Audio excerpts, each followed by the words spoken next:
اگر تم آج یہ سوچتے ہو کہ جس من پسند چیز کا خیال تمہیں بار بار ستاتا ہے وہ تمہارے نصیب میں ہے یا نہیں، اللہ تمہیں کس چیز سے نوازنا چاہتا ہے، تو سب سے پہلے تو یہ ایک بات ضرور جان لو کہ ہر سچویشن کے دو بڑے پہلو ہوا کرتے ہیں۔ تم اس کو چوز کرنا جو تمہیں اچھائی اور سچائی دونوں کو دیکھنے کی اجازت دے، جو تمہیں ہر انسرٹین حالات سے باہر نکالنے کی صلاحیت رکھتا ہو، جو زندگی کی الجھنوں میں تمہیں تنہا نہ چھوڑے، کیونکہ تمہاری زندگی اتنی بے معنی تو نہیں کہ جس کو لوگوں کے تلخ اور جھوٹے رویوں سے ہار دیا جائے۔ جان لو کہ تمہاری زندگی اس رب کی امانت ہے جو تم سے بہت محبت کرتا ہے، جو تمہارے لیے بہتر نہیں بہترین چاہتا ہے۔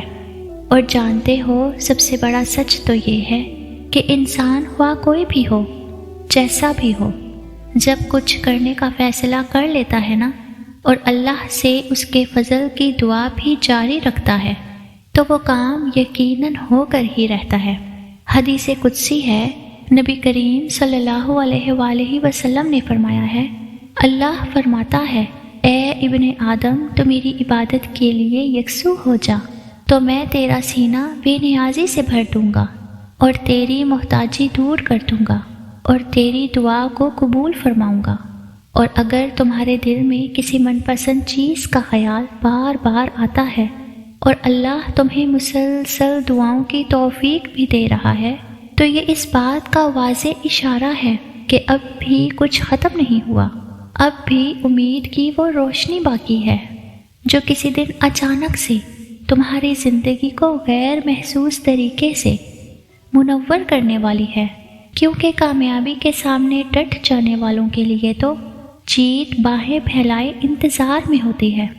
سو جب بھی مایوس ہونے لگو تو اپنے رب کا فرمان خود کو یاد دلاؤ،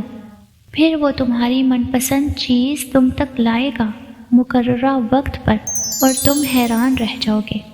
انشاءاللہ۔ اللہ تعالیٰ سورہ العمران میں ارشاد فرماتا ہے،